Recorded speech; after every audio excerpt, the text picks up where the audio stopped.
I'm beyond excited, y'all. Our first strand of perimeter fencing, permanent perimeter fencing, is going up right now. Well, the roosters are crowing, gotta rise and shine.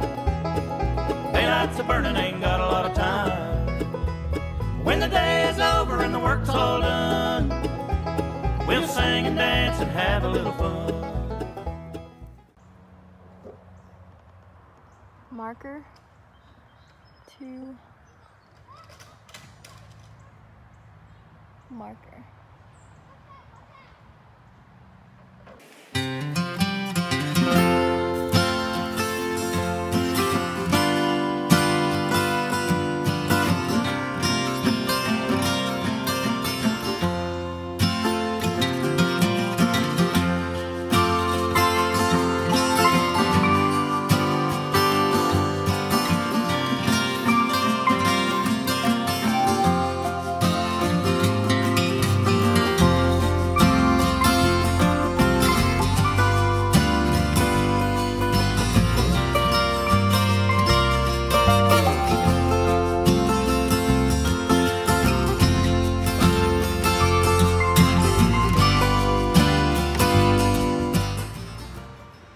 Running into issues with the post digging. We just have a swamp here, is what I know. And everywhere I go, there's water. Which, you know, when we bought this homestead, I was like, yeah, I need some water. We need water for animals. But now I'm like, this could be problematic. This can be very problematic and very expensive to fix. So here, I'm using a 4-foot level to make sure that the post is plumb. This is our corner post, and I wanted to make sure that it was nice and plumb and not crossing over the property line. That's what the string is you see there. On this hole, I use concrete.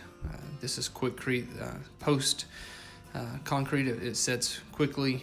All you have to do is add water to it so that it sets. There's really no mixing to it. It's really designed for post, and it's really handy, especially for fence posts. So here, again, for these posts that's in a wet area, we concreted all 3 of these posts in. On the other parts of the property, I planned on cementing the corner post, and then the 2 H-brace posts I'll just tamp back in with the soil that is removed, or I'll bring in gravel if the soil is not compactable.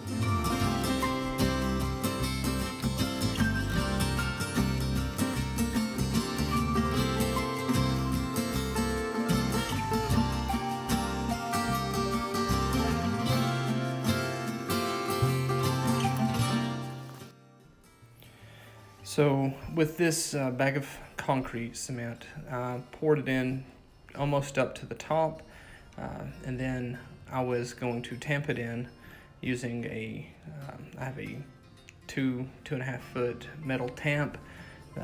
It's really a lot of work. It's not very strenuous at first, but you have to tamp and tamp and tamp and tamp to compact the concrete, compact the soil, whatever your medium is. You tamp and tamp, and that's where your post actually gets its structure from, is the compacted material around it. That way you don't have fence post sagging. It makes it last longer. And so here you can see that I'm tamping, and then at the end I will pour more concrete in and tamp again and tamp again. And you do this over and over again until you have a nice stout, strong post. And since this is this concrete, I think you pour water over it to help it set.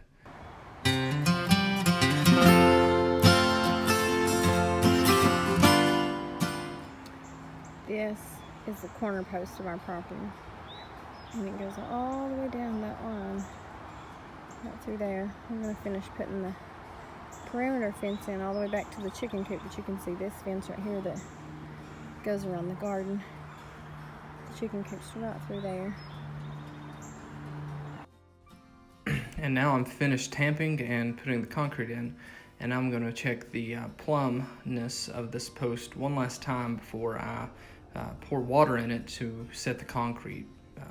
at this, it's kind of a last opportunity to make sure that everything's straight and everything's where it should be. You can see I'm trying to make some last minute adjustments. I'm also using my foot to tamp one final time, and then I'll add the water to it to get the concrete set.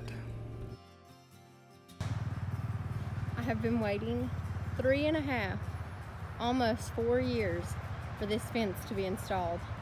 And it is finally getting installed. The first roll of permanent perimeter fencing is going in, y'all.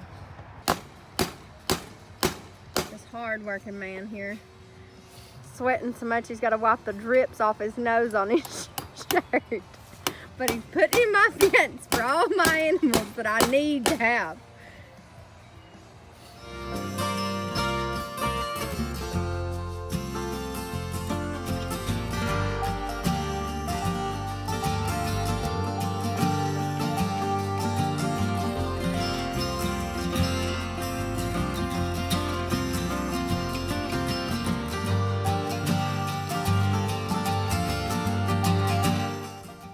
So here you can see Samuel pulling the truck around because we had previously tried to pull the fence attached to another tree right there, but it was not pulling in the correct direction.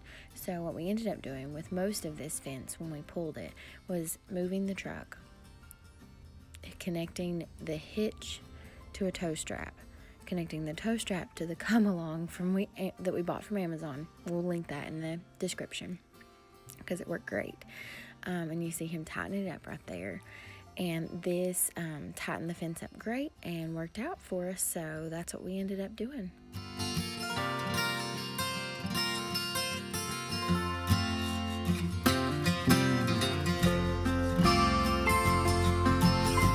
back like, yes, we're back.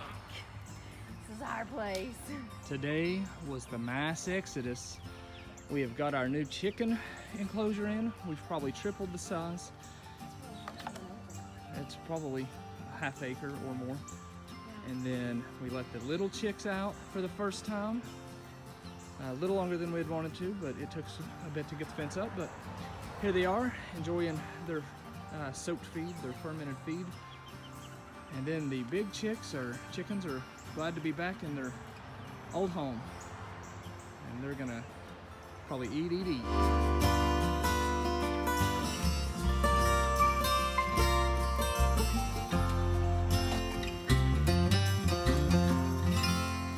Got the new chicken enclosure, and the weeds and forage is so tall, we decided to put the goats in here for a little bit and let them try to take some of this out as well. So there's the permanent fencing still. Corner post up there comes down the hill right here through our, I don't know if you can see that post right there, comes all the way down over here and it ends right there. That's where one roll got us of 330 feet of field fencing from Red Band. So it got us with that on the permanent perimeter like survey line, and then us adding this right here, this semi-permanent fencing. You know, we added this in. We have like a half to a full acre enclosed for our chickens, and we're actually putting our goats in here because you can see there's this huge rose bush and like lots of stuff over here that the chickens haven't even gotten over here because they've been so busy over there in the creek and the branch and all that. And so we're putting the goats in here to try to help keep it cleaned up too. So on nice days, I always bring them down here. Actually, where I'm going to go get them and let them enjoy it also. So first strand up, only like 5 or 6 more to go.